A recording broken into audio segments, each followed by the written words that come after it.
نحمدہ و نصلی علی رسولہ الکریم اما بعد فاعوذ باللہ من الشیطان الرجیم رب اشرح لی صدری ویسر لی امری واحلل عقدۃ من لسانی یفقہوا قولی رب زدنی علما رب یسر ولا تعسر وتمم بالخیر۔ سیرت النبی کے سلسلے میں ہم نبی صلی اللہ علیہ وسلم کی پیدائش پہ پہنچے تھے کہ اللہ تعالیٰ نے آپ کو صرف 6 سال کی عمر تک 3 دفعہ یتیم کیا، بلکہ 8 سال کی عمر تک آپ 3 دفعہ یتیمی کے دکھ سے گزرے، یعنی آپ کے دنیا میں آنے سے پہلے آپ کے والد دنیا سے جا چکے تھے، یہ پہلا صدمہ تھا۔ پھر آپ کی والدہ کا انتقال اور اس کے بعد آپ کے دادا کا انتقال۔ ہم نے اس پہ پیچھے تھوڑی سی بات کی تھی کہ نبی صلی اللہ علیہ وسلم کو اتنے صدمے کیوں ملے؟ کیا اللہ سبحانہ تعالیٰ اس بات پہ قادر نہیں ہے کہ اپنے نبی کو ایک بہت زیادہ خوشحال بچپن سے گزارتے، بہت لاڈ دیکھے جاتے ان کی ماں باپ ان کے نخرے دیکھتے، اور بہت ساری ایسی چیزیں جو تھیں وہ ان کی منائی جاتی کہ جس کے بعد آپ کہہ سکتے کہ آپ کے بہت سارے لاڈ دیکھے گئے۔ لیکن عموماً ہم دیکھتے ہیں کہ ایسی چیزیں بچوں کو سپائل کر دیتی ہیں۔ وہ بچے جو ماں باپ کی کسٹڈی میں ہوتے ہیں وہ عام طور پہ ان بچوں سے بہت مختلف ہوتے ہیں جو بچپن میں الگ ہوتے ہیں۔ پیچھے جو باتیں شیئر کی تھی اس میں ایک چیز ایڈ کیجئے، اللہ سبحانہ تعالیٰ شروع سے ہی نبی صلی اللہ علیہ وسلم کو اپنی آنکھوں کے سامنے پالنا چاہتا تھا۔ آپ دیکھیے کہ آپ کہتے ہیں نا کہ بچپن میں ہی میرے آپ کے اوپر دوسروں کے احسانات ہوئے، پھر میں ان کی باتوں کو سن کر پھر میں متاثر ہوئی، میں نے ان سے فائدہ لیا۔ جیسے آپ پر میں ایک اردو میں جملہ بولتے ہیں، میں فلاں کے احسانات کا بدلہ نہیں دے سکتا۔ ٹھیک ہے، ذمہ داریاں ہی لوگ ادا کرتے ہیں، لیکن نبی صلی اللہ علیہ وسلم کو اللہ تعالیٰ نے خود اپنی کسٹڈی میں کیوں لیا کہ آپ کے اوپر کسی کا احسان نہ ہو۔ جیسے حضرت موسیٰ علیہ السلام کی جو پیدائش تھی اس موقع پہ ہی اللہ تعالیٰ نے ان کی ماں کو کیا کہہ دیا تھا کہ اس بچے کو آپ بچپن سے ہی دریا میں ڈال دیں اور کچھ بھی ہوا تو میں اس کی ٹیک کیئر کروں گا۔ تو آپ کہہ سکتے ہیں کہ ایک بہت بڑی وجہ یہ تھی کہ اللہ سبحانہ تعالیٰ وانٹ ٹو ٹیک کیئر ہم، اور یہ کسی بھی انسان کی بڑی خوش قسمتی ہے کہ اللہ تعالیٰ خود اس پہ اپنی نظر کرم کرے۔ پھر دوسری بات ہم نے دیکھی تھی کہ ایسے بچوں کے اندر ایک عجیب دکھ اور درد بھر جاتا ہے۔ ایک چیز اور آپ کی توجہ میں لانا چاہوں گی کہ نبی صلی اللہ علیہ وسلم کی بہت ساری احادیث ہے جس میں یتیم کی کفالت کا بہت اجر بتایا گیا۔ آپ نے فرمایا کہ دل کی سختی کا علاج یہ ہے کہ آپ یتیم کے سر پہ ہاتھ پھیلیں۔ پھر اسی طرح آپ نے بتایا کہ جس گھر میں ایک یتیم پلتا ہے وہاں اللہ تعالیٰ کی بہت ساری رحمت اترتی ہے، سنا ہوا ہے نا؟ آپ نے فرمایا کہ بیوہ اور یتیم عورتوں کی کفایت کرنے والا قیامت کے دن لائک دس کہا تئین، میرے ساتھ ایسے ہوگا جیسے یہ 2 انگلیاں۔ نبی صلی اللہ علیہ وسلم کے اپنے دل میں یہ درد تھا نا کہ میں یتیمی کو گزار چکا ہوں۔ یہ چیز ثابت کرتی ہے کہ آپ خود جس مرحلے سے گزرے ہوتے ہیں نا آپ دوسروں کو بھی اسی کی طرف رغبت دلاتے ہیں۔ اور پھر سب سے بڑی بات یہ ہے کہ اللہ سبحانہ تعالیٰ شروع سے ہی نبی صلی اللہ علیہ وسلم کو لوگوں سے بے نیاز کرنا چاہتا تھا۔ یہ ہے اصل نقطہ، اگر آپ کو میں سمجھا پاؤں تو یہ سب سے خوبصورت بات ہے۔ آپ دیکھیے کہ توحید کیا ہے کہ انسان سب سے بے نیاز ہو جائے۔ بے نیاز کا اندر سمجھتے ہیں کہ جیسے ہم اکثر کہتے ہیں میں تمہارے بغیر زندہ نہیں رہ سکتی، میں آپ کے بغیر جی نہیں سکتی۔ فلموں میں گانوں میں بھی لوگ یہ باتیں کرتے ہیں، ماں باپ بچوں کے لیے اور بچے ماں باپ کے لیے بھی یہ گنگناتے پھرتے ہیں۔ یہ جملہ نکال دیں زندگی سے۔ توحید کے راستے کی بہت بڑی رکاوٹ کیا ہے کہ ہم لوگوں پہ ڈیپینڈ کرنے لگتے ہیں۔ یہ تصور میں آ جانا کہ میں فلاں کے بغیر جی نہیں سکتا یا میں اس کے بغیر کر نہیں سکتا، یہ درست طریقہ نہیں ہے۔ تو بہرحال نبی صلی اللہ علیہ وسلم پیدا ہوتے ہیں، وہ دن کسی کو یاد ہی نہیں ہے، تاریخ یاد نہیں، پیچھے ہم بات کر چکے۔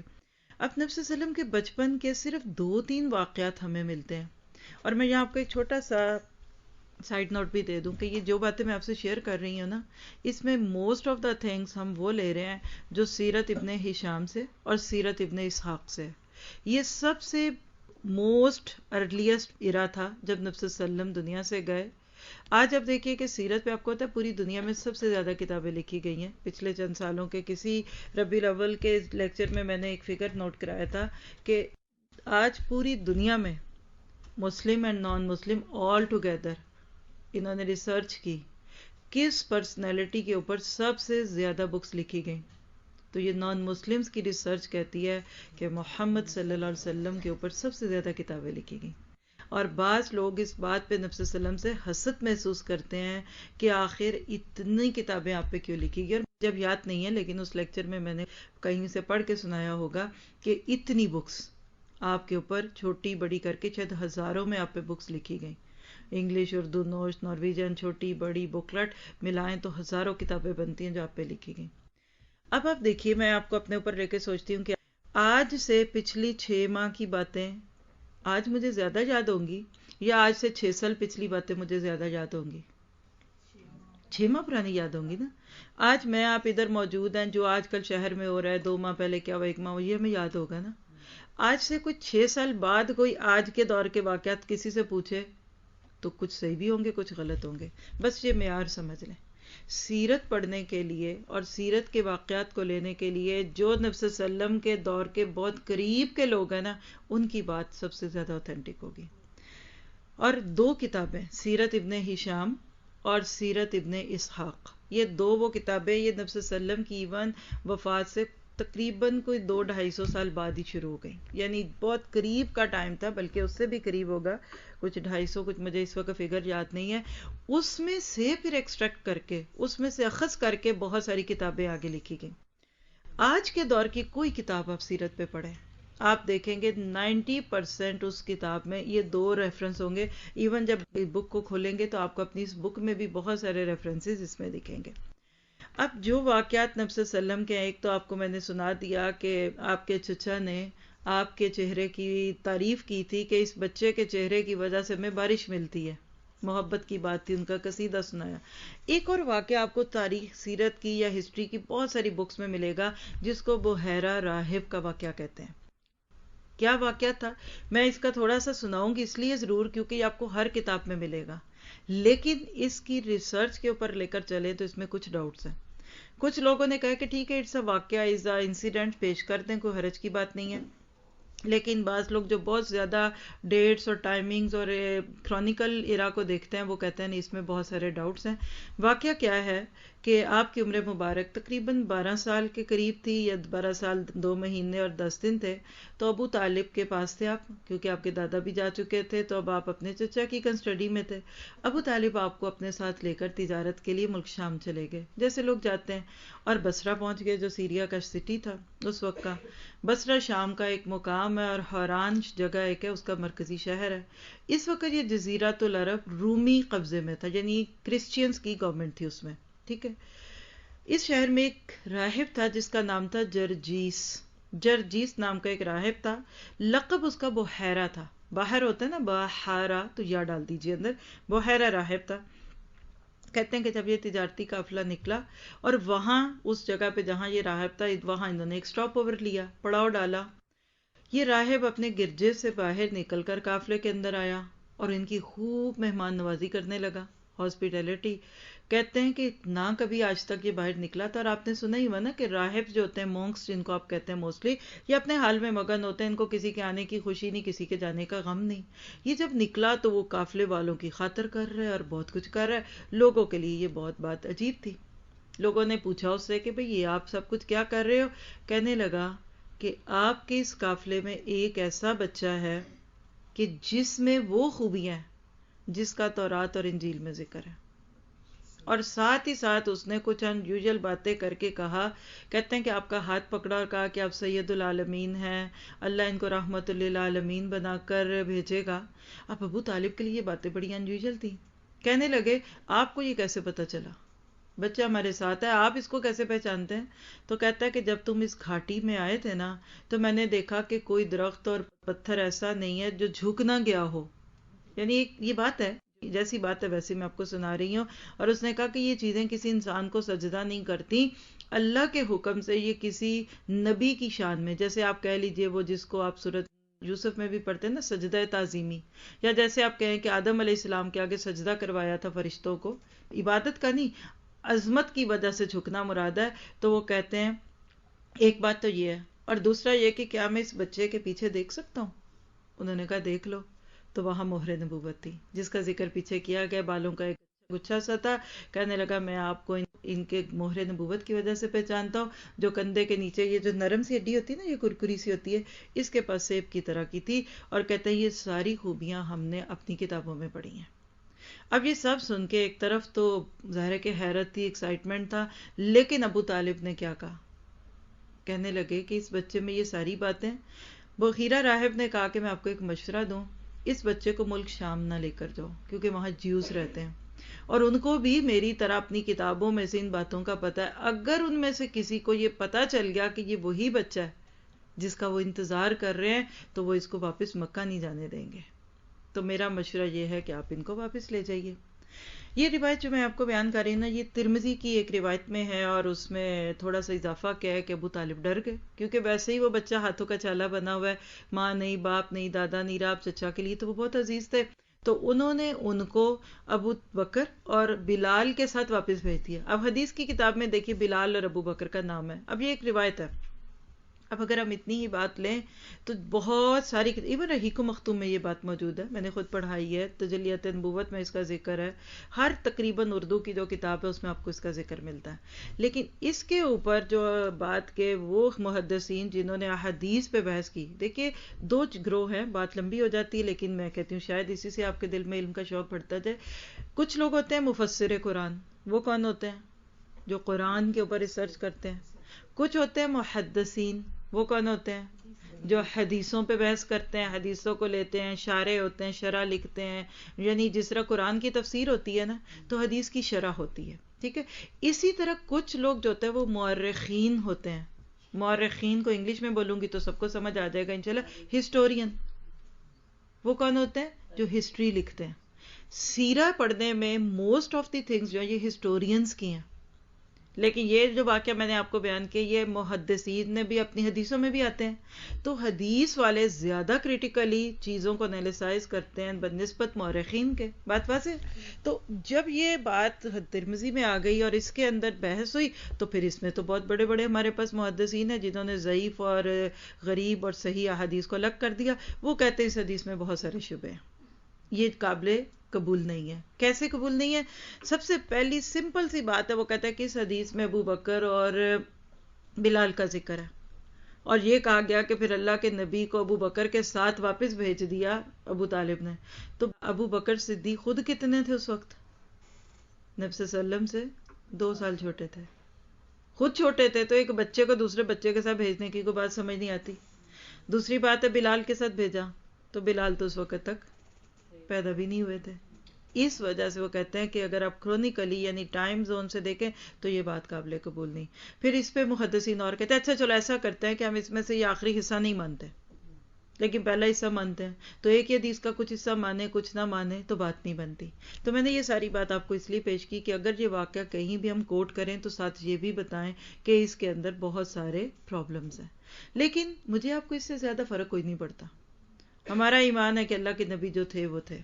پھر اس میں ایک اور بھی شبہ بھی دیکھیے کہ اگر یہ واقعہ نبی صلی اللہ علیہ وسلم کے ساتھ ہو چکا ہوتا، اور میں نے بھی آپ کو ذکر کیا کہ آپ کی عمر مبارک اس وقت تقریباً 10-12 سال تھی، اچھی خاصی سمجھ والا بچہ ہوتا ہے، اور وہ ابو خیرہ راہب نے باقاعدہ آتا ہے کہ اناؤنس کر دیا پورے قافلے میں کہ یہ بچہ کل نبی بنے گا، تو محدثین کہتے ہیں ایک اور تیسرا عذر بھی دیتے ہیں اس حدیث کے صحیح نہ ہونے کا، کہتے ہیں اگر نبی صلی اللہ علیہ وسلم کو بھی یہ بات پتہ تھی، اور قافلے کے ذریعے دیکھیں نا ایسی باتیں تو جنگل میں آگ کی طرح پھیلتی ہیں، سب تو پہلے سے پریپیئرڈ تھے کہ یہ بچہ جو ہے کل نبی بنے گا، تو پھر جب آپ کے پاس وحی آئی تو آپ اتنے پریشان کیوں ہوئے؟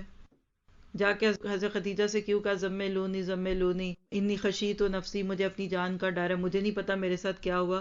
پھر کیوں وہ ان کو ورقہ بن نوفل کے پاس لے گئی اور ورقہ بن نوفل نے کہا کہ جی یہ شخص نبی بنے گا؟ پھر تو نبی صلی اللہ علیہ وسلم پہلے ہی تیار ہوتے، اور پھر ایک یہ بھی امید ہو سکتی تھی کہ کل جب بڑے ہوئے اسلام آیا، ابو بکر صدیق اور حضرت بلال آپ کے ساتھی بنے، تو کبھی تو بیٹھ کے یہ تینوں دوست آپس میں ڈسکس کرتے ہوں گے نا، تمہیں یاد ہے وہ ہم گئے تھے ملک شام اور وہاں بحیرہ راہب نے یہ کہا تھا؟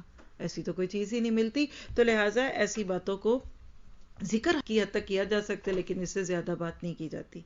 اس کے بعد اب نبی صلی اللہ علیہ وسلم کا لڑک پن شروع ہو گیا، 12-14 سال کی عمر کیسی ہوتی ہے آپ جانتے ہیں، عام طور پہ کھلنڈری عمر ہے۔ آپ ذرا اپنے 12-14 سال کے شہزادوں کا تصور لے آئیے ذہن میں، ان کے مائنڈ لیول کو چیک کیجئے، جو روز صبح اٹھ کے آپ کو پہلے ناشتے پہ تنگ کرتے ہیں، اور آپ ذرا اپنے بچے کو 100 کرون دیجئے، جائیے کھیوی سے ذرا تھوڑی سی سبزی تو لے آئیں، گروسری لے آئیں، کیا کرتے ہیں. لیکن ہم تھوڑے سے اب نبی صلی اللہ علیہ وسلم کا انٹلیکٹ دیکھیں گے، how was his teen ages. اور آپ میں سے جو ماشاءاللہ ٹین ایجرز یا اجریاں بیٹھی ہیں، ان کے لیے بہت اس میں سبق ہے. نبی صلی اللہ علیہ وسلم اتنے سمجھدار جینیس کہہ لیجئے تھے کہ 15 سال کی عمر میں ایک ایسا واقعہ پیش آیا کہ جس میں بڑے بڑے لوگوں نے یہ بات مان لی کہ یہ چھوٹا بچہ ہم سے سمجھدار ہے. اس میں ایک واقعہ کیا ہوا تھا، جنگ فجار، فجر سے فاجرہ جھگڑا ہوتا ہے. اس جنگ میں ایک طرف قریش تھے، ان کے ساتھ بنو کنانا تھا، اور دوسری طرف قیس اعلان تھے. ان کے بیچ میں جنگ ہوئی تھی، ناموں میں نہیں الجھاتی، بس ایک جنگ ہوئی تھی جو بھی تھی. قریش کا بہت مان تھا، بہت عزت تھی، دوسری طرف والے جو گروہ تھے ذرا تھوڑے تھے. یعنی یہ ایک ایسی جنگ تھی کہ جو حرمت کے مہینوں کی حرمت کو پامال کرنے کے لیے ہوئی تھی. یعنی آپ آگے جا کے پڑھیں گے جن کو یہ بات نہیں پتا. تو یہ جنگ جس وقت ہوئی، اس وقت نبی صلی اللہ علیہ وسلم کی عمر 15 سال تھی. روایات میں آتا ہے کہ آپ اس جنگ میں بھی شریک ہوئے اور اپنے چچاؤں کو تیر تھماتے تھے. کیا مطلب؟ قریش کی طرف سے یہ لڑے. اسلام نہیں آیا ابھی کوئی آپ کی دوستی دشمنی کی باتیں نہیں. لیکن وہ عمر جس بچے بہت ہی زیادہ لاؤبالی قسم کے ہوتے ہیں، کہا جاتا ہے کہ اللہ کے نبی بہت سنجیدہ تھے. جس وقت لوگ اپنے اپنے کاموں میں لگے ہوتے ہیں، اس وقت نبی صلی اللہ علیہ وسلم اس طرح کی سنجیدہ ایکٹیویٹیز میں حصہ لیتے تھے. پھر اس کے بعد ایک واقعہ ہوا تھا، حلف الفضول کا نام سنا آپ نے؟ آپ میں سے کسی کو اپنی بچپن کی سیرت کی کتاب یاد آ رہی ہوگی. پہلے تو مجھے سمجھ ہی نہیں آتا تھا یہ حلف الفضول کیا فضول چیز ہے، کبھی سمجھ ہی نہیں آئی. پھر جب پڑھا تو پتہ چلا جنگ فجار جب ختم ہوئی نا، تو اس کے بعد ایک حرمت والے مہینے یعنی ذی قعد میں ایک وعدہ ہوا، حلف الفضول. حلف کہتے ہیں پلیج کو، فضول کیوں کہتے ہیں؟ کیونکہ اس میں فضل نام کے بہت سارے لوگ شامل ہوئے تھے. جو وہ فضول نہیں ہے جس کو آپ اردو میں کہتے ہیں. اور یہ جو اردو کا فضول ہے نا، یہ عربی کے فضل ہی کس ہے. دیکھیے فضل کس کو کہتے ہیں؟ ھذا من فضل ربی کہتے ہیں نا، آپ لکھ کے دیکھیں، یہ اللہ کا فضل ہے. اور میں گندی سی چیز کا نام لیتی ہوں، فضلہ کس کو کہتے ہیں؟ گندی چیزیں جسم سے ایکسٹریکٹ جو ہوتی ہیں، پیشاب پخانہ. تم بڑے فضول انسان ہو، یعنی بیکار ہو. اب فرق کیا ہے؟ اصل میں لفظ جو فضل ہے نا، اس میں کیا ہے؟ مور دین ایکسٹرا. انگلش میں سمجھیں تو بہت آسانی سے سمجھ آئے گا. مور دین ایکسٹرا، وہ اچھا بھی ہو سکتا ہے، وہ برا بھی ہو سکتا ہے. جب ہم کہتے ہیں ھذا من فضل اللہ، یہ اللہ کا فضل ہے مجھ پہ، آپ کہتے ہیں نا یہ مجھ پہ اللہ کا فضل ہے، تو ہم کیا کہتے ہیں؟ میں اس قابل نہیں تھی، یہ اللہ نے میرے اوپر اس سے زیادہ دے دیا جو میں جس کی لائق تھی. I didn't deserve that but Allah subhanahu wa ta'ala gave it to me. یہ تو اچھا رنگ ہو گیا.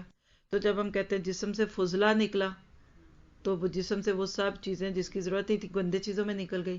اور کسی کو کہتے ہیں تم بڑے فضول آدمی ہو، کہنا نہیں چاہیے ویسے. تو مطلب یہ ہے کہ تم بیکار ہی ہو، تم کسی کام کے نہیں ہو، نکمے ہو، نکلو ادھر سے. بات سمجھے؟ تو حلف الفضول جنگ جو تھی، یہ چند قبائل تھے قریش کے. یہ قریش تھا، بنی ہاشم، بنی مطلب، بنی اسد، کچھ اس طرح کے بڑے بڑے نام ہیں. انہوں نے اس کا عہد کیا کہ ہم لڑ لڑ کے تھک گئے ہیں تو ہم کچھ کام کرتے ہیں. عبداللہ بن جدان نام کا ایک شخص تھا، اس کے گھر میں یہ لوگ جمع ہوئے کیونکہ وہ بڑی شان والا شخص تھا. آپس میں عہد و پیمان کیا کہ اب جو شخص مکہ میں رہنے والا ہمیں مظلوم دکھے گا. اب دیکھیں نا، ایسے جیسے ناروے میں رہتے ہوئے آپ ایک آرگنائزیشن بنا لیتے ہیں، یعنی کوئی ایسا کام جس میں آپ کبھی کہتے ہیں جی ہم پسی ہوئی عورتوں کی مدد کریں گے، بارنیوان بنا لیتے ہیں، بچوں کی ہیلپ کریں گے. اس طرح ان لوگوں نے بیٹھ کر ایک ایسا کام کیا. ٹریننگ کہنا چاہ رہی تھی جو مجھے آتا ہی نہیں تھا کہنا، لیکن مطلب کہنے کا یہ ہے کہ سوشل ورک کے طور پہ ہم ہیلپ کریں گے. ان سب نے مل کر کہا کہ مکہ میں اب جس پہ کوئی ظلم ہوا، کیونکہ دیکھیے گورنمنٹ نہیں تھی، پولیٹی نہیں تھی وہاں کی، وہاں جماعتیں یہ سب کچھ اپنے قبیلے کے لوگ ان کی حفاظت کرتے تھے. تو انہوں نے کہا کہ آج کے بعد جو شخص جہاں مظلوم ہوگا، چاہے وہ مکہ میں رہنے والا ہے یا باہر سے آیا ہے، ہم سب مل کے اس کی حمایت کریں گے اور اس کا حق دلوائیں گے. اچھی تھی کوشش، یعنی اب اتنا ظلم ہو رہا ہے تو کیا کریں. نبی صلی اللہ علیہ وسلم بھی وہاں گئے اور آپ نے اس حلف میں حصہ لیا. اور آپ جب نبوت کے منصب سے فائز ہوئے تو آپ وہاں یہ بات کہا کرتے تھے اکثر کہ میں عبداللہ بن جدان کے مکان پر ایک ایسے معاہدے میں شامل تھا کہ اس کے عوض اگر کوئی مجھے سرخ اونٹ دے تو مجھے وہ پسند نہیں ہے. یعنی مجھے سوشل ورک کے کام جس میں انسانوں کی بہبود ہو، ان کا فائدہ ہو، اس میں شامل ہونا مجھے زیادہ پسند ہے. اور اگر آج دور اسلام میں مجھے کوئی اس طرح کے عہد و پیمان کے لیے بلائے تو میں لبیک کہتا. اس میں کیا بات ہے؟ میں آپ کو سمپل سا کرتی ہوں، مسلم ہے نا، اور ایک نان مسلم ملک میں رہ رہے ہیں. نان مسلم حکومت یا کوئی نان مسلم آرگنائزیشن کوئی ایسا کام کرتی ہے اس شہر میں جو انسانوں کو فائدہ دیتا ہے تو وی شوڈ پارٹیسپیٹ. یہ نہیں کہنا کہ تم نان مسلم ایک اچھا کام کر رہے ہو تو ہم نہیں اشاعت کریں، یہ مراد ہے. مطلب اس میں عصبیت کو توڑنا بھی تھا. عرب لوگ صرف اپنے قبیلے کی مدد کرتے تھے، سیدھی سی بات ہے. جیسے ہم اپنی برادری کے نام سے خوش ہوتے ہیں، اس میں اس کو توڑا گیا کہ نہیں یہ نہ کرو. اور اس پہ بہت ساری ڈیٹیلز آتی ہیں، لیکن بہرحال نبی صلی اللہ علیہ وسلم کی سنجیدگی دکھتی ہے. جوانی میں آپ اس قسم کے تھے. آپ بکریاں چراتے تھے، یہ آپ نے میں نے بچپن سے سنا ہوا ہے. بالکل جوانی جو تھی اس وقت نہ تو ماں باپ تھے، نہ آپ کا کوئی پیچھے سے سیٹ کاروبار تھا. کرتے کیا تھے؟ بنی سعد کی بکریاں چراتے تھے. یہ صحیح روایت سے آپ کی حدیث ملتی ہے کہ میں مکہ والوں کی بکریاں چند قیرات آپ کہہ لیجیے پینیز، یا آپ کے یہاں کوائنز، یا کوئی چھوٹے چھوٹے چینج، یعنی تھوڑے سے پیسے مجھے ملتے تھے تو میں مکہ والوں کی بکریاں چراتا تھا. اپنے پاس تو کچھ تھا نہیں، یعنی آپ بہت محنتی تھے. اور آپ کو پتہ ہے بکری کتنا شرارتی جانور ہے. اور بڑی مزے کی بات ہے کہ ہر نبی نے اپنے دور میں بکریاں چرائی ہیں. ہر وقت نبی نے. اس پہ ایک لیکچر ہے انگلش کا، مجھے یاد نہیں اس وقت، نام نہیں اس کا یاد، لیکن محمد شریف ان کا یہ لیکچر ہے جو مجھے اب یاد آ رہا ہے. اتنا خوبصورت انہوں نے 10-15 پوائنٹ بتائے کہ کیوں ہر نبی نے بکریاں چرائیں، جس میں ایک سمپل سی بات یہ ہے کہ بکری بڑی شرارتی ہوتی ہے، شرارتیں بہت کرتی ہے. جو نبی بکریوں کو ٹیکل کر لیتا ہے بعد میں امت کے شرارتی لوگوں کو بھی ٹیکل کرتا ہے. بڑا صبر چاہیے ہوتا ہے بکریوں کو دیکھنے کے لیے. تو لہٰذا جو نبیوں نے بعد میں انسانوں کو لیڈ کرنا ہوتا ہے نا، تو پہلے ایک قسم کی ان کی یہ ٹریننگ ہوتی ہے.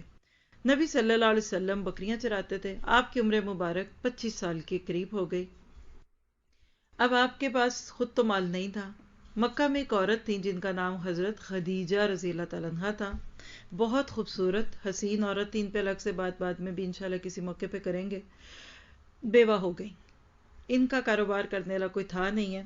ان کو ضرورت تھی کہ کوئی مرد میرا مال لے کر جائے اور شام میں جا کر میرا مال بیچے لائے، یعنی بزنس کے لیے ان کو ہیلپر چاہیے تھا. معزز خاتون تھی، دولت مند تھی، اور تجارت سے ان کا تعلق تھا. لوگوں کے ساتھ کوئی کمٹمنٹس کر لیتی کہ میرا مال لے جاؤ، یہ کر دو وہ کر دو. اور پورا قبیلہ قریش تاجر تھا. یہ ایک بات آپ سائڈ پہ نوٹ کر لیں، قریشیوں نے کبھی جاب نہیں کی. نبی صلی اللہ علیہ وسلم کی احادیث آپ پڑھ کے دیکھیں، جاب کرنا پسندیدہ عمل نہیں ہے. جیسے غلامی پسندیدہ نہیں ہے نا، کیونکہ غلام اپنی مرضی کے کام نہیں کر سکتا، غلام کی اپنی کوئی مرضی نہیں ہوتی. تو بعض دفعہ لوگ اپنی جاب کی وجہ سے مجبور ہو جاتے ہیں کچھ دین کے ریچولز کو چھوڑنے پہ، کچھ خاص ان کا گیٹ اپ اپنانے سے. آج کے دور کو ہی لے لیجئے، جو لوگ جاب کرتے ہیں بعض دفعہ نمازیں نہیں پڑھتے، بعض دفعہ ایک خاص کپڑے پہننے پڑتے ہیں، پھر جاب پہ کوئی غلط چیزیں ہیں تو وہ بھی بیچنی لینی پڑتی ہیں. جاب پسندیدہ عمل نہیں ہے. پورے کا پورا قریش کا قبیلہ تجارت کرتا تھا. اور نبی صلی اللہ علیہ وسلم کی پوری حدیثیں ہیں، باب مزاربت کے نام پر حدیثوں میں پورے باب بندے ہوئے ہیں کہ اگر کسی مرد کو، اب ہم تو عورتیں ہیں نا، اور اگر عورتوں کو بھی کرنا پڑے تو بیسٹ تھنگ جاب نہیں ہے. اگر آپ کو کام کرنا ہے تو آپ تجارت کریں، آپ روٹیاں پکائیں اور بیچیں. گھر سے لوگ آپ سے کیٹرنگ کروا لیں، آپ سموسے بنائیں بیچیں. میں آپ کو پورے یقین سے کہہ سکتی ہوں کاؤنٹرز پہ کھڑے کر کے جو دن میں ہزاروں لوگ آپ کو دیکھتے ہیں اور جو آپ کو پے ملتی ہے، یہ میں آپ سے بچیوں کو بھی کہوں گی، میں ڈرتی نہیں ہوں اس بات میں، لیکن جب ہمارا ذرا سا سر اٹھتا ہے نا تو ہم جاب پہ پڑ جاتے ہیں. آج بھی اس کورس میں بہت ساری بچیاں کیوں نہیں آ پا رہی؟ کیونکہ سمر تو ہے، چھٹیاں اسکول سے کالج سے، سمر جاب شروع ہو گئی. انتہائی ناپسندیدہ عمل ہے، اور اللہ کسی پہ ایسے مشکل حالات ڈالے ہی نہ. یہ آج کا ایک لائف سیٹ بن چکا ہے. اگر آج بھی آپ کو اپنی بیٹیوں کو پڑھانا ہے لکھانا ہے، آپ ان کو وہ سبجیکٹس پڑھائیے جس کے بعد ان کی نسوانیت قائم رہے. آپ وہ کام کریں. اگر آپ نے بزنس بھی پڑھا ہے، آپ اپنی کاروبار کھولیں، اپنی فرم کھولیں. آپ کا اپنی مرضی ہے، نمازوں پہ آپ نماز پڑھیں. آپ آگے 10 مرد ہائر کروا لیں اپنی فرم کے تھرو، لیکن آپ کو تو مردوں سے انٹریکشن نہیں کرنا پڑے. تو گھر رہ کے آپ دیکھیں. اور میں پورے یقین سے کہہ سکتی ہوں کہ یہ جو چھوٹے چھوٹے کام ہوتے ہیں نا، جس کو ہم چھوٹے کہتے ہیں، بچوں کو گھر میں بیبی سٹ کرنا، کیٹرنگ کرنا، سلائی بنائی. ہماری بڑی عورتیں کیا کرتی تھیں پہلے دور میں؟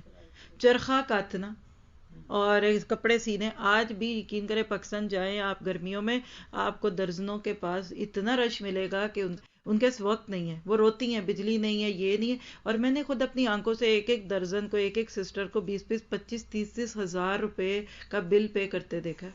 جو پاکستان گئی ہیں یہ 10 12 جوڑے سیدھے، یہ لیسے ڈوریاں کر کے 20 25 ہزار. تو میں نے جب دیکھا تو میں نے اس سے بلکہ کہا بھی، جو اس کو بعد میں تھوڑا سا فیل بھی ہوا، میں نے کہا یہ کتنا اچھا کام کر رہی ہے.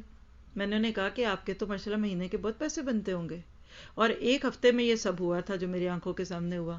تو 20 25 ہزار کا بل بنا درجن کا، اور آپ کو پتہ ہے درزیوں سے کم ہی ہوتا ہے پھر بھی بہرحال.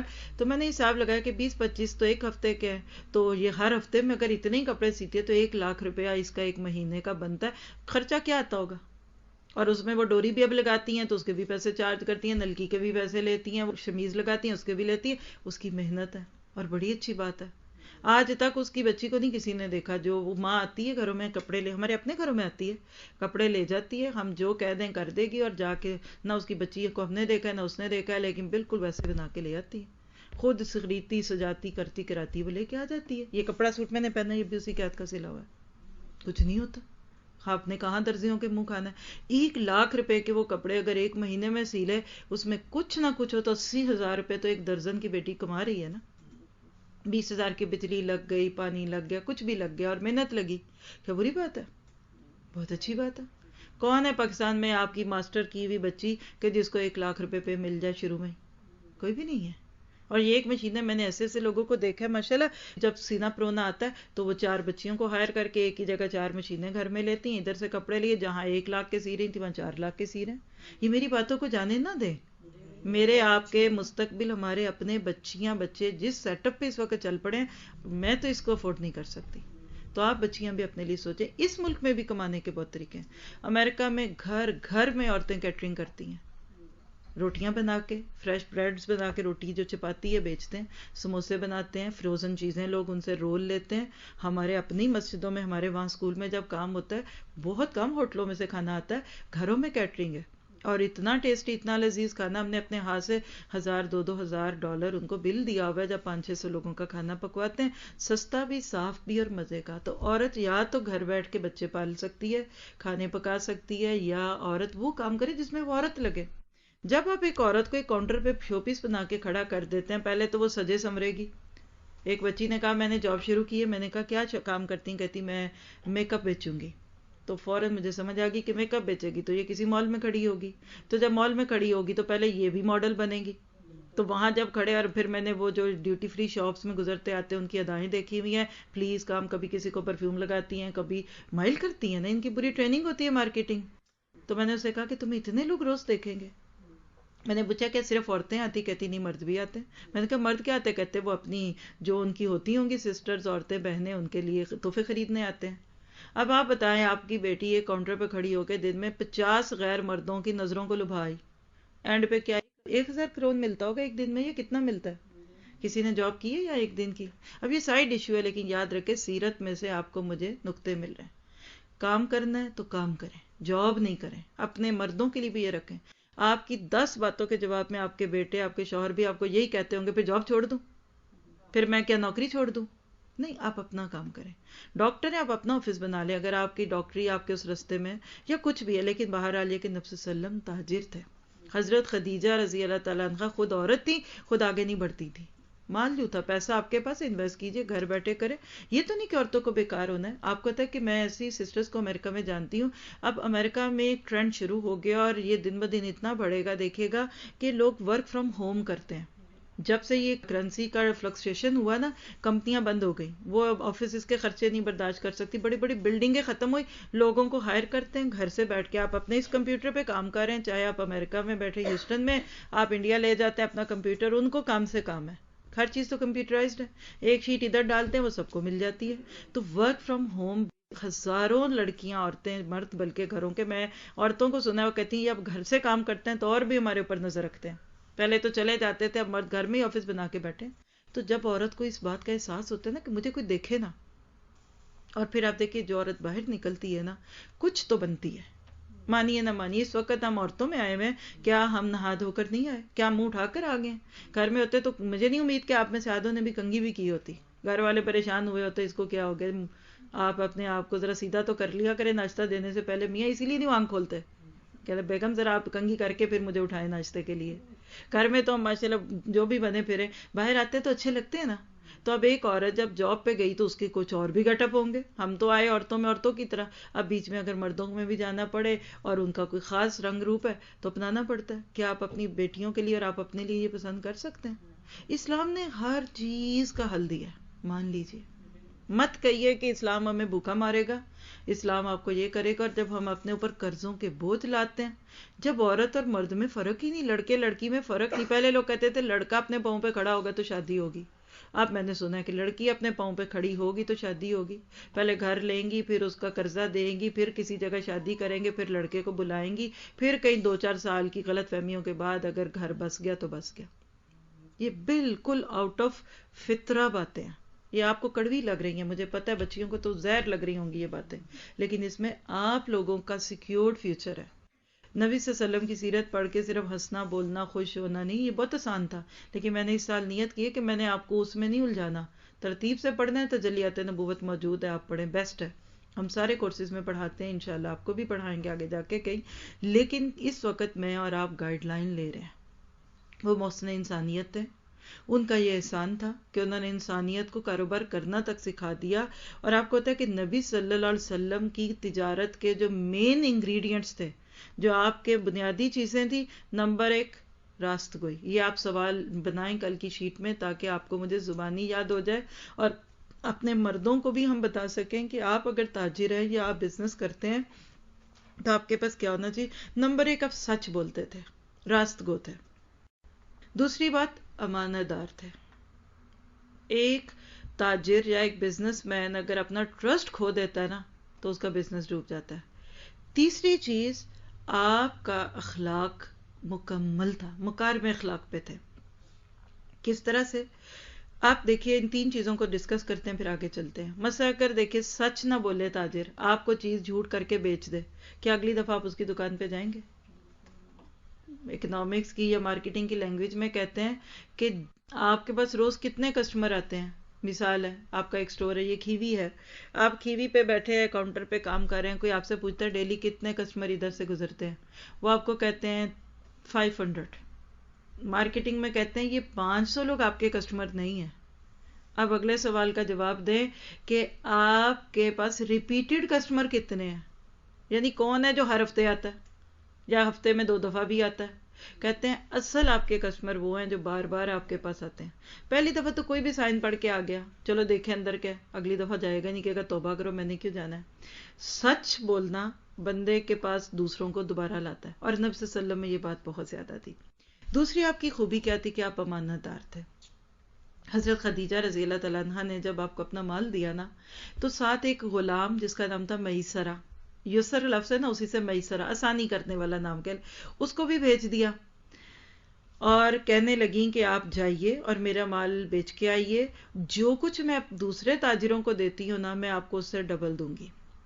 کیوں؟ اس نے کہا کیونکہ اس نے اللہ کے نبی صلی اللہ علیہ وسلم کی ریپوٹیشن سنی تھی کہ آپ سچ بولتے ہیں، امانت دار ہیں، اور سب سے بڑی بات آپ کا اخلاق بہت اچھا ہے. خیر ملک شام ہی گئے، میسرہ کے ساتھ چلے گئے. نبی صلی اللہ علیہ وسلم جب گئے اور واپس آئے تو حضرت خدیجہ کے لیے تو یہ پہلا موقع نہیں تھا نا اپنا مال لے کر بھیجنا اور بیچنا. نبی صلی اللہ علیہ وسلم کا پہلا موقع تھا. حضرت خدیجہ حیران رہ گئیں کہ جب وہ دوسروں کو بھیجتی تھی اس میں، اور اس لڑکے یعنی محمد نام کے صلی اللہ علیہ وسلم بچے کو بھیجنے میں مجھے اس سال ڈبل پروفٹ ہوا ہے. یعنی اگر لوگ آپ کے پاس 10,000 کا پروفٹ لے کر آتے تھے تو نبی صلی اللہ علیہ وسلم جو تھے اس دفعہ 20,000 کا لے کر آئے. وہ بڑی پریشان ہوئی، کہنے لگیں کہ آپ کا یہ اتنا ڈبل پروفٹ کیسے ہوا. اب یہاں سنیے گا، یہ آپ کو اب تجارت کا ایک نیا اصول آپ کی نبی کی صورت میں اسوہ حسنہ میں سے دیکھتا ہے. آپ نے کہا کہ آپ نے پیسوں کی صورت میں جو مال مجھے دیا تھا نا کہ جائیے مکہ سے ملک شام سے چیزیں خرید کے لے آئیے، تو میں وہ پروفٹ وہاں سے لے کے آتا. جب میں جا رہا تھا تو میں نے یہ سوچا کہ یہ 10,000 روپے جو لے جاؤں گا مثلا ریال، چوری ہو سکتے ہیں رستے میں، گم سکتے ہیں، کیوں نہ میں یہاں سے اس 10,000 روپے کی وہ چیزیں لے جاؤں جو عرب میں بکتی ہیں. امپورٹ ایکسپورٹ کا لفظ سمجھ لیں آپ. تو میں یہاں کی سستی چیزیں لے جاتا ہوں، وہاں جا کے پہلے ان کو بیچوں گا، جب بیچوں گا تو کچھ نفع تو ملے گا نا، اور دوسری بات ہے کہ پیسے سیکیور ہو گئے. میں نے یہاں سے چیزیں خریدی، وہاں جا کے بیچی تو مجھے وہاں سے پروفٹ ہوا. آپ نے مجھے 10,000 دیے تھے، جہاں جا کر میں نے بیچی تو 15,000 کی بکی. تو جب میں وہاں سے سامان لے کر آیا تو 10 کی بجائے 15,000 کا لایا، تو یہاں آ کر بکا تو وہ 15,000 کا پروفٹ دے گا. یعنی آپ کو 2 وے پروفٹ ہوا ہے، اس لیے آپ کا مال ہے. یہ تھی وہ خوبیاں جو حضرت خدیجہ کے دل میں گھر کر گئی. سمجھدار عورت تھی، پڑھی لکھی تھی، لیکن وہ کہتی ہیں کہ میں نے اپنے مال میں جو برکت اور خیر اس کے بعد دیکھی وہ اس سے پہلے نہیں دیکھی. اور سونے پہ سہاگات جس کو کہنا چاہیے ورڈ بائی ماؤتھ یا آپ کی اچھی گوائیاں، آپ کے غلام میسرہ نے نبی صلی اللہ علیہ وسلم کی تعریفوں کے گن گائے. یہاں بات کروں گی میں آپ کی کردار اور اخلاق پہ بھی. آپ کا شیریں اخلاق ہونا، میٹھی زبان کے تھے، آپ بلند پایا کردار تھا، ٹائم ویسٹ نہیں کرتے تھے. کہتے ہیں کہ میں نے اس سفر میں اس شخص میں جو خوبیاں دیکھی ہیں میں بیان نہیں کر سکتا. میں نے آج تک کبھی ایسا کوئی انسان نہیں دیکھا. حضرت خدیجہ وہ خاتون تھی جن کو اللہ تعالیٰ نے حسن بھی دیا تھا، دولت بھی تھی اور نسب تھا، اور یہ 3-4 چیزیں عربوں کو بہت مائل کرتی تھی. جب یہ بیوہ ہوئی نا تو قریش کے بڑے بڑے سرداروں نے، رئیسوں نے ان کو پرپوز کیا، شادی کرنے کا. لیکن انہوں نے سوچا کہ مجھے اب شادی نہیں کرنی، بچوں کی ماں ہوں میں، اپنی زندگی ایسے گزاروں گی. لیکن جب نبی صلی اللہ علیہ وسلم کا یہ کردار دیکھا کہ اصل چیز کردار ہے، کریکٹر کاؤنٹس ہیئر. امریکن ایک سکول ہے تو اس کی ایک سلائیڈ تھی کہ ہمارے اسکول میں کردار بولتا ہے. شکل و صورت دیکھ کے آپ کسی کو کام نہیں دیں گے. آپ کے اندر اگر کچھ خوبیاں ہیں نا تو آپ اگر وہ آخری لائن میں کونے میں بیٹھ کے بھی پڑھتے تھے نا، ایک دن آپ یہ اسٹیج سے بھی اوپر آ کے بیٹھ جائیں گے، آپ مین آفس میں چلے جائیں گے، کیونکہ آپ کے اندر خوبی ہیں. نبی صلی اللہ علیہ وسلم کے بارے میں یہ جو ویسٹ میں پروپیگنڈے ہیں نا بہت سارے، اس کا توڑ انشاءاللہ اب اس سے اگلا ہمارا سیشن ہوگا جس میں ہم دیکھیں گے، کیونکہ اب نبوت کا وقت قریب آ رہا ہے. نبی صلی اللہ علیہ وسلم کی خوبیاں دیکھی تو حضرت خدیجہ نے اپنی دوست جس کا نام تھا نفیسہ بنت منبع، اس سے دل کی بات کی. کہنے لگی کہ شادی تو میں نے کرنی ہے، تو کیا خیال ہے اگر اس شخص کو پوچھ لیا جائے. یہاں پھر آپ دیکھیے، نہ دیکھا نہ ملا، نہ بیٹھ کے آپس میں کافی پارٹیاں ہوئیں، نہ بیٹھ کر ذرا لیونگ ٹوگیدر اور ذرا ایک دوسرے کو دیکھیں، چلو ذرا 1 سال ساتھ رہ کے دیکھیں. نتھنگ. یہ تو باتیں زبان پہ نہیں آتی اتنے پاکیزہ لوگوں کے لیے. نبی میں خوبیاں تھی نا، حضرت خدیجہ کے دل میں خود ہی خیال آ گیا. جب سہیلی سے دل کی بات کی، انہوں نے اللہ کے نبی کے چچاؤں سے بات کی کہ کیا خیال ہے کہ یہ عورت ہے عمر کی بڑی جو بھی ہے، تو کیا آپ اپنے بھتیجے کا نکاح یا شادی اس عورت سے کرنا چاہتے ہیں. اب آپ ذرا آج کی زبان میں تو لکھ کے تو دیکھیں، ذرا مائیں پکڑیں جن کے بیٹے ہیں، بیٹیوں کو تو پیچھے کر دیں. حضرت خدیجہ رضی اللہ تعالیٰ عنہا کی عمر مبارک اس وقت 40 سال تھی. نبی صلی اللہ علیہ وسلم کی عمر مبارک 25 سال تھی. کتنا عمر کا فرق ہے. Number 1 first thing, age difference. 15 سال چھوٹا لڑکا، بڑا تو چل جاتا ہے پھر بھی، پیسہ ہو سہی جیب میں. 70 سال کے بڈھے کو بھی 20 سال کی جوان لڑکی لوگ دے دیتے ہیں. یہ میرے کانوں نے سنا ہوا ہے کہ یہاں سے گئے تھے، مہینہ رہ کر آئے، انہوں نے 20 سال کی لڑکی بیاہ دی بڈھا جی کے ساتھ کہ جلدی مریں گے تو جائیداد تو مل جائے گی نا، تو کیا فرق پڑتا ہے، بیٹی تو نور پہ پہنچ جائے گی نا. لڑکی نہیں بڑی چلتی، 15 سال بڑی عورت، پہلی وجہ. پھر دوسرا دیکھیے گا، دوسری بڑی ریزن، 40 ایئر کی ایج ہمارے ہاں کیا سمجھی جاتی ہے، کریٹیکل مینوپاز. معروف ہے، پہلے بھی ہو جاتا ہے لوگوں کو، بعد میں بچے ہی نہیں ہوں گے. چچاؤں نے سوچا کہ اللہ کے نبی کی شادی اتنی بڑی عمر کی عورت سے کر دیں گے تو بچے ہی نہیں ہوں گے. دوسری ریزن تھی نا. تیسری چیز دیکھیے، پیغام لڑکی کی طرف سے آ رہا ہے، چاہے ڈائریکٹ آیا انڈائریکٹ آیا. ہم کہتے ہیں گھر آ کے لڑکی دے گئے تھے، لیتا کوئی نہیں تھا نا، خود ہی کہہ دیا ہماری بیٹی سے شادی کرو. حالانکہ شرن کوئی حرج نہیں ہے. آپ کو کسی کا بیٹا پسند ہے نا، اب ان کا خیال نہیں کیا، آپ ڈائریکٹ اور انڈائریکٹلی پوچھ لیں کہ مجھے آپ کا بیٹا بڑا اچھا لگتا ہے، اگر آپ کو میری بیٹی اچھی لگے تو ہم آپس میں رشتہ کر سکتے، کوئی حرج کی بات نہیں. لیکن یہ جو ایک ہندوانہ تا ذہن ہمارا آ گیا نا، بیٹی کا باپ اور بیٹی کی ماں نیچے ہی ہوتی ہے، تاکہ ساری عمر تانے نہ سنے بیٹی کے، تجھے تو گھر آ کے دے گئے تھے، پھر کوئی آ بھی جائے ایسی تو اس نے بیچاری نے تانے ہی سننے. چوتھا بگ ڈفرنس دیکھیے نبی صلی اللہ علیہ وسلم اور حضرت خدیجہ کے بٹوین، کہ بچوں کی ماں. اور یہاں بیچارہ اکیلا کنوارا بچہ. ایک وجہ. پھر دوسری بات دیکھیے کہ اتنے کھاتے پیتے بھی نہیں تھے کہ چلو بھئی اس کے 4 بچوں کو پال لیں گے. 3 بچے تھے یا 4 تھے، فرق ہے روایات میں، آگے آ کے کئی بات آئے گی تو پڑھیے گا. ایک بات چون چرا نہیں ہوئی، آپ کی شادی مقرر ہوئی. ارینجڈ میرج تھی. بعض لوگ آج اس کو بھی ایک لو سٹوری دیتے ہیں اور کہتے ہیں یہ شادی ہوگی. نہیں، اللہ کے نبی کے چچاؤں نے اس شادی کو ایکسیپٹ کیا.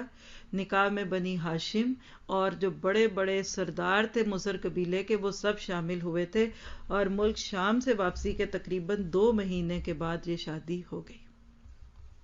آپ نے مہر میں 20 اونٹ دیے تھے حضرت خدیجہ کو. اب آپ سے کوئی پوچھ سکتا ہے حضرت خدیجہ سے مہر کیا تھا؟ اس دور میں بھی مہر چلتا تھا اور آج تک چلے گا. اور آج بھی اگر کوئی شادی کے موقع پہ مہر کوئی وائڈ کرے کہ نہیں لینا نہیں دینا تو وہ زیادتی کرے گا. 40 سال کی ایک عورت جو نسب اور دولت اور سوجھ بوجھ کے لحاظ سے معزز اور افضل خاتون تھی، یہ پہلی خاتون ہے جن سے اللہ کے نبی کی شادی ہوئی. اور مزے کی بات دیکھیں، جس کو آپ کہنا چاہیے کہ خصائص خدیجہ. میرا دل ہے انشاءاللہ زندگی رہی تو آپ کو نبی کی ساری بیویوں کی کہانیاں بھی پڑھانی ہیں. ازواج مطہرات، ہر عورت اپنی جگہ ایک ڈائمنڈ ہے. حضرت خدیجہ کے حالات پڑھیں نا تو آپ کو رونا آتا ہے. ایک عورت میں اتنی خوبیاں ہو سکتی ہیں. اللہ کسی کو نبی کی بیوی بنائے، یہ کام بات ہے. الطیبات للطیبین، پاک عورتوں کے پاک مردی ہوتے ہیں. کہیں کہ استثناء یا ایکسیپشنل ہوتے ہیں، لیکن آپ چاہتے ہیں کہ آپ کی بچیوں کو اچھے شوہر ملیں تو آپ ان کی ذرا تربیت تو اچھی کریں. ہم کہتے ہیں بیٹی اپنی مرضی کے کام کرے، ملے اس کو حافظ اور عالم، اور ویسے تو وہ بھی نہیں چاہتے، بس یہ کہتے ہیں ماڈرن سا مولوی ہو تو اٹس فائن، لیکن لک اس کی ذرا ماڈرن ہو، ویسے اندر سے بڑا نیک ہو. باہر سے نیک نہ دکھے، اندر سے نیک ہو. ماں باپ بھی کہتے ہیں، بچیاں بھی کہتی ہیں داڑھی نہ ہو باقی ٹھیک ہے، ہاں نمازیں ضرور پڑھے، روزے ضرور رکھے، صدقہ تو بہت ہی دے. تو یاد رکھیے یہ کھچڑی پکی ہوئی ہے. میں خوش نہیں ہوں آج کے ماحول سے، پتہ نہیں میں کیا کروں. یعنی میرا دل ہر وقت کٹتا ہی رہتا ہے کہ میں کیا کروں. میں کچھ کر نہیں سکتی، اپنے ساتھ بھی نہیں اور کسی کے ساتھ بھی نہیں. لیکن آج ہم بہت زیادہ نیگیٹو دور سے گزر رہے ہیں. غیروں کی بات نہیں میں کر رہی، اپنے وی مسلم، ہم مسلم نہیں ہیں، مانے نہ مانے یہاں پر. میں نہ ہماری شادیاں، نہ ہماری منگنیاں، نہ ہمارے بیاہ، اور نہ ہمارا کچھ بھی معاملہ، کوئی چیز ہی تو سیدھی ہے ہی نہیں ہے جس کو بھی ہم لیں، نہ ہماری پیرنٹنگ اور نہ ہماری تربیت.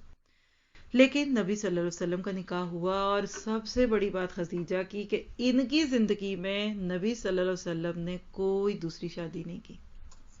اب یہ آگے جا کے کہیں اگر یہ مضمون آیا کہ یہ جو آپ کے اوپر الزامات بڑے لگتے ہیں نا کہ جی نعوذ باللہ رنگیلا رسول اور 9 شادیاں اور یہ وہ، دیکھیے اصل جو جذبات کی عمر یا جس کو آپ کہنا چاہیے رومانٹک عمر کون سی ہوتی ہے ایک مرد کی؟ 25، 30، 40، 45. 50 کے بعد تو ویسے ہی ہڈیاں کمزور ہو جاتی ہیں.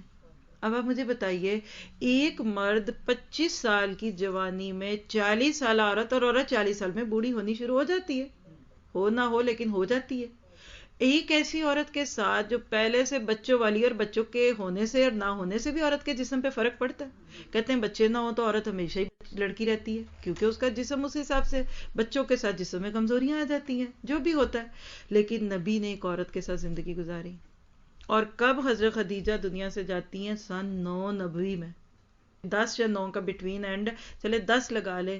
نبوت ملنے کے 10 سال بعد کس عمر میں نبوت ملی آپ کو؟ 40.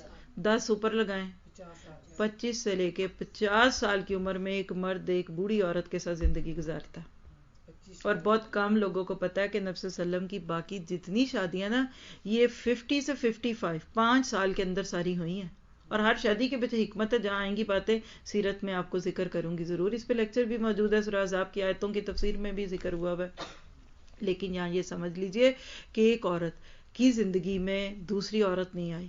حضرت عائشہ کہتی ہیں کہ میں نبی صلی اللہ علیہ وسلم کی موجودہ وائفز، جو آپ کی موجودہ وائفز یعنی جو آپ کی بیویاں تھیں، ان سے مجھے کسی سے رشک نہیں آتا تھا، نہ حسد محسوس ہوتا تھا، جیسے آپ کہتے ہیں نا جیلسی، سوکناپے کی. لیکن میں اپنے دل میں اگر کبھی محسوس کرتی تھی نا کوئی جلن تو خدیجہ سے کرتی تھی. میں کہتی تھی آپ اس بڑھیا کو بھولتے نہیں ہیں. ان کا ذکر کرتی تھی. ان کا دہن چوڑا تھا، رنگ گورا تھا، ہونٹ لال تھے، یعنی جیسے بعض عورتیں پہلے دور میں سک ملتی تھیں تو ان کا دہن چوڑا تھا. ان کا فیچرز ان کے روایات سے میں ملتے ہیں. تو آپ کہتی تھی کہ وہ بوڑھی عورت چوڑے دھانے والی، آپ اس کو نہیں بھولتے. تو اللہ کے نبی برا مانتے تھے. کہا کہ عائشہ میں اس عورت کو کیسے بھولوں کہ جس نے اپنا مال اپنا سب کچھ مجھے دے دیا. جس وقت لوگوں نے مجھے چھوڑا اس وقت خدیجہ نے مجھے پکڑا. لوگ مجھے پتھر مارتے تھے اور خدیجہ اپنے دوپٹے کی دھجیاں میرے زخموں پہ باندھتی تھی. میں اس کو کیسے بھولوں. اور آگے انشاءاللہ آپ کو بتاؤں گی کہ نبی کے یہ نبوی زندگی کے جو 10 سال تھے شروع کے مکہ کے اور پھر بعد میں یہ حضرت خدیجہ کی دولت اسلام کو لگی ہوئی ہے. یہ اسلام کی جو جڑیں ہیں نا جو اسلام کی بنیاد ہے اس میں خدیجہ کا مال ہے. کاروبار تو شروع کیا تھا, شادی ہو گئی, نبوت ملی تو وہ بھی ختم. اس پہ ہم آگے جا کے بات کریں گے. لیکن بہرحال حضرت خدیجہ کے ساتھ آپ کی شادی ہوئی. ابراہیم نام کا ایک بیٹا آپ کا, اس کے علاوہ آپ کی جتنی اولاد ہیں سب حضرت خدیجہ سے لکھیے. کم از کم مجھے آپ کو نبی کی اولادوں کا نام تو پتہ ہونا چاہیے. ہمیں اپنے ماموں کے بچوں کا نام پتہ ہے, پھپھوں کے پتہ ہے, چچاؤں کے پتہ ہے, تو نبی کے بچوں کا نام سب کو آتا ہے. کتنے تھے, کب تھے, کیا تھے, تو لکھیے. پھر سب بچے حضرت خدیجہ سے ہوئے سوائے ابراہیم بچے کے. سب سے پہلے جو بچہ پیدا ہوا خدیجہ سے ان کا نام تھا قاسم. اسی سے آپ کی کنیت ہے ابو القاسم. اور آپ نے فرمایا کہ تم میری کنیت پہ اپنا نام نہیں رکھ سکتے, یعنی آج کوئی مسلمان اپنا نام ابو القاسم نہیں رکھ سکتا. یہ نبی صلی اللہ علیہ وسلم کے لیے خاص تھا. پھر آپ کی بیٹی زینب پیدا ہوئی, پھر رقیہ, پھر ام کلثوم, پھر فاطمہ چھوٹی ہیں, اور پھر بیٹا عبداللہ پیدا ہوا. اچھا, جو عبداللہ بیٹا تھا نا اس کے 2 لقب مشہور ہے جس کی وجہ سے بعض لوگوں کو مغالطہ ہے کہ وہ الگ بیٹے تھے. کیا لقب تھے عبداللہ کے؟ طیب اور طاہر. تو بعض شجروں میں آپ دیکھتے ہیں تو نبی کے 3 بیٹے دکھائے جاتے ہیں, عبداللہ کو الگ کر کے طیب اور طاہر کو. یہ اصل میں عبداللہ کے ہی 2 نام تھے. اور نبی صلی اللہ علیہ وسلم کے سب بچے, اب پھر دکھ محسوس کیجئے, نبی صلی اللہ علیہ وسلم کے سب بیٹے بچپن میں ہی انتقال کر گئے. ہاں, آپ کی بیٹیوں نے, سب بیٹیوں نے اسلام کا زمانہ پایا, مسلمان ہوئیں. سب بیٹیاں اللہ کے نبی کی مسلمان ہو گئی تھیں. ہجرت سب بیٹیوں نے کی, لیکن سوائے فاطمہ کے باقی تینوں بیٹیاں نبی صلی اللہ علیہ وسلم کی زندگی میں فوت ہو گئیں. اور فاطمہ کی وفات کب ہوئی؟ نبی صلی اللہ علیہ وسلم سے صرف 6 ماہ کے بعد. آگے آپ پڑھیں گے جا کے کہ وہ نبی نے ان کے کان میں کچھ کہا تو رو پڑی, پھر دوبارہ بلا کے کان میں کچھ کہا تو ہنس پڑی. سنا ہوا واقعہ. بعد میں آپ کے اللہ کے نبی کی وفات کے بعد حضرت عائشہ نے پوچھا کہ فاطمہ اس دن کیا ہوا تھا؟ پہلی دفعہ تو رو پڑی, پھر تو ہنس پڑی. کہا پہلی دفعہ مجھے نبی صلی اللہ علیہ وسلم نے اپنے انتقال کی خبر دی تھی کہ فاطمہ اب تیرا باپ جانے والا ہے, تو میں رو پڑی. لیکن دوبارہ انہوں نے مجھے کہا کہ فکر نہ کر, سب سے پہلے تو مجھے ملے گی. یعنی ان کی موت کی خبر تھی. تو یہ سن کر میں خوش ہوگی کہ میں اپنے باپ سے جلدی ملنے والی ہوں. یہی تو ہے کہ انا للہ و انا الیہ راجعون. تو جب کوئی مرتا ہے تو پچھلے مرے ہوئے لوگ خوش ہوتے ہیں. یہاں ذرا سی بات کیجیے گا, پیدا ہوئے تو باپ نہیں, پھر ماں چلی گئی, پھر دادا چلا گیا, پھر اس کے بعد بڑی عمر کی عورت سے شادی, پھر سارے بیٹے بچپن میں مر گئے, پھر ساری بیٹیاں اپنی زندگی میں چلی گئیں سوائے ایک بیٹی کے, اور اس کا بھی بتا دیا اللہ نے اپنی رحمت سے کہ یہ بھی جلدی آئے گی. اس سے بھی کوئی دکھی انسان دنیا میں ہو سکتا ہے؟ جس بندے کو اتنے جو دکھ ملے, کیا وہ دین کے کام کر سکتا ہے؟ ہم ہوتے تو ساتے, 10ویں, تیجے, برسیاں مناتے. ابھی ایک مرتا تو دوسرے کی برسی شروع ہو جاتی. ابھی 3 بیٹیوں کی شادیاں کرنی ہیں, ان کو 4 کی شادیاں کی. آپ لکھ کے دیکھیے, بچے بچپن میں مر گئے. چلیے آپ ان سے فارغ ہو گئے, دکھ ان کے ہوئے. سال میں ایک دن بچے کے مرنے کا دن تو آتا ہی ہوگا نا جس دن نبی کام نہ کریں کہ نہیں آ جائے, ma'am so emotional, sorry I can't do it. جائیے آپ گھر بیٹھیے, بچوں کا معاملہ ہے, آپ کیا کہتے ہیں؟ بچے رلا لیں, بچوں کو پیچھے کر دیں, آپ کیا ہمیں دین سکھا رہے ہیں. چلیے آگے چلیے. 4 بیٹیوں کی شادیاں ہوئی ہوں گی نا, اور 4 کے رشتے بھی ہوئے ہوں گے, منگنیاں بھی ہوئی ہوں گی. ان 4 کو لڑکے بھی دیکھنے آئے ہوں گے, اور 4 کے لیے کھانے پکائے ہوں گے آپ نے. اور آپ میں سے شاید کسی کو پتہ نہیں, آگے جا کے پتہ چل جائے گا, آپ کی 2 بیٹیوں کو طلاق بھی ہوئی تھی, اور ان کے دوبارہ نکاح بھی ہوئے تھے. زندگی کا ایک ایک پہلو دیکھیے. اللہ کے نبی نے اللہ کے دین کے کام کو سب سے اوپر رکھا. باقی چیزوں سے. اپنی بیٹی بیمار ہے، حضرت عثمان کو چھوڑ کے جا رہے ہیں کہ آپ اپنی بیوی کی ٹیک کیئر کریں، آئی ہیو ٹو گو. آج کوئی کہتے ظالم باپ ہے. یہ دین والوں کے دل سخت ہوئے ہیں نا، یہ گھروں سے کاٹتے ہیں. بیٹی بیمار ہے، یہ جا رہے ہیں بدر پہ لڑنے، بیٹھو آرام سے. اور کوئی دشمن آ نہیں گیا تھا. یہی بڑی بات تھی مدینہ میں منانے کے لیے، چپ کرو لوگوں، سارے بیٹھ کے قرآن خوانیاں کرو، نبی کی بیٹی موت کے منہ پہ. کبھی آپ پڑھ کے دیکھیں اللہ کن کو چنتا ہے، اللہ کن لوگوں سے دین کے کام لیتا ہے، اللہ ان سے کیا کیا حالات پیدا کرتے ہیں. نبی صلی اللہ علیہ وسلم اس کی منہ بولتی تصویر ہے. ہمارے تو نہ خوشیاں ختم ہوتی ہیں نہ غم ختم ہوتے ہیں. آج ہماری مصروفیت کیا ہے؟ آج ہم کس چیز کو ہر وقت سیلیبریٹ کر رہے ہوتے ہیں، یا خوشیوں کو یا غم کو. مان لیں ہر سال میں ایک بار تو ایک بچے کی سالگرہ ہمارے لیے ایک بہت بڑا محاذ ہے جس کو ہم نے پورا کرنا ہے. اور ہر سال ہمارے پاس یہ سارے حالات، دن میں ہمارے اپنی سالگرہیں، ایک گھر میں 6 لوگ ہیں نا، میاں بیوی ہیں، 4 بچے ہیں، تو 6 سالگرہیں تو اپنی آ گئیں.